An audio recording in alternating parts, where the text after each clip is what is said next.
You're 1 year old, you're playing with your toys, you can see your parent, you're right, and then within an instant, they vanish. How do you react?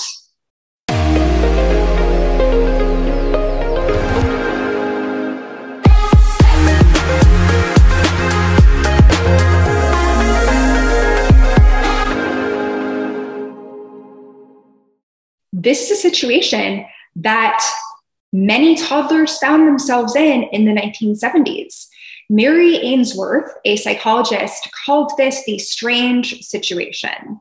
And she determined that these toddlers tended to have one of three reactions to this experience of being left alone to their own devices when a caregiver was once present in the room with them. So let's envision that parent, that caregiver re-enters the room. This is what Ainsworth looked at in terms of the reaction. So think to yourself, which one you think you would have reacted with? The first is looking up at the parent and feeling genuine excitement. Yay, they're back, and embracing the parent after they were gone for an undetermined amount of time, where there was just that sense of trust that they were going to come back and the love is totally still there, no harm, no foul. That's called secure attachment. About 50% of people have secure attachment. Okay, the other two options are types of insecure attachment, and they're about 50-50. So let's say option two, the parent comes back and this little toddler immediately looks at the parent and is mad. How could you leave me? They didn't have that sense of security that they would ever come back, and they start hitting and kicking and yelling at the parent, reprimanding them like, don't ever do that to me again. That is called anxious attachment. Okay, the third option is the parent re-enters the room and the little toddler doesn't even look up. They continue playing with their toys. However, their little heart is beating just as quickly as the kid that threw a tantrum. They just have learned to conceal it, perhaps because in the past they were ignored or they didn't get the type of reaction that they wanted from their pleas. That is called avoidant attachment. But it didn't start there. So that's the 70s. That's a throwback in itself. But let's throw back even further to the 1950s, Harry Harlow and his monkeys. So this study consisted of monkeys and two different types of moms. One mom was the real monkey mom, but perhaps milk wasn't always accessible for whatever reason. Maybe it wasn't actually their mom. It was probably actually just a random female monkey. And then the other was a wire mom, definitely not a live monkey. However, this wire decoy supplied milk. As long as both representations of the mother were present, what the little baby monkeys would typically do is get milk and feed from the decoy, the wire mom, and then immediately go back to cuddle the physical flesh mom.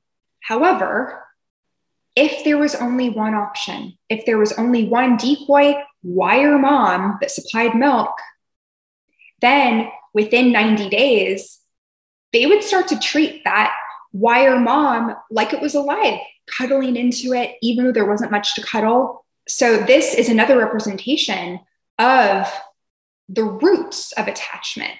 And certainly those monkeys did not feel very secure in their attachment after that study.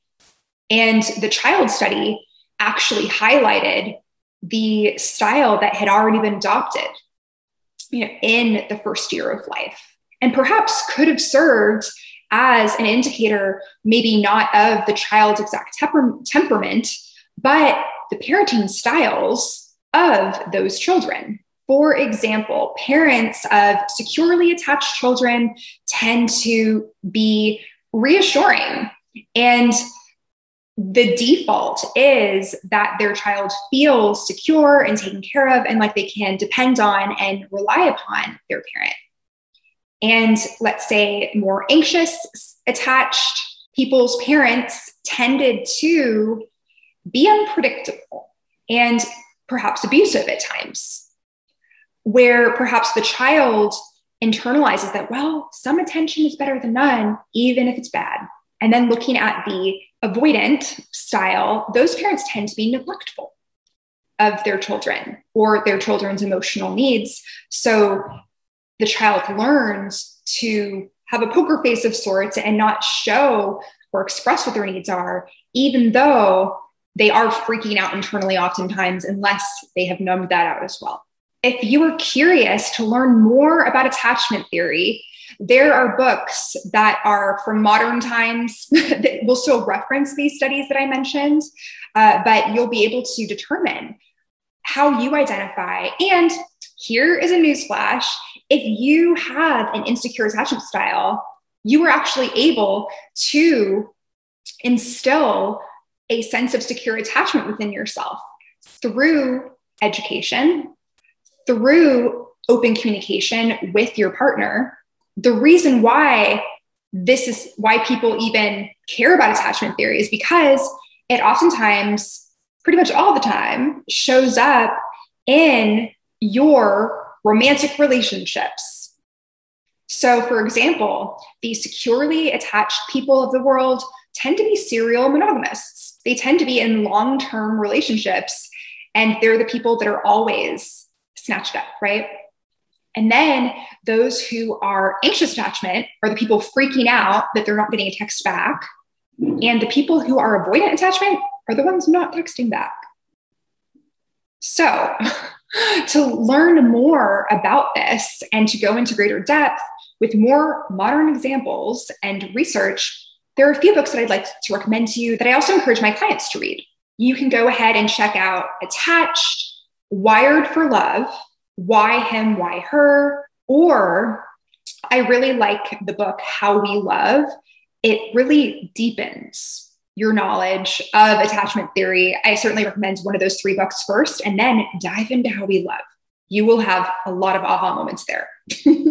And I'd like to know in the comments, what do you think your attachment style is? What do you know that it is, at least for now? Until next time. I would love to invite you to a clarity session with me to find out if working one-on-one is your best next step. If you are ready to up-level your confidence, diminish social anxiety, build authentic, deep connections, and rise into the level of leadership that you are destined to rise into, then let's activate that. You can go over to thestephaniemichelle.com/coaching.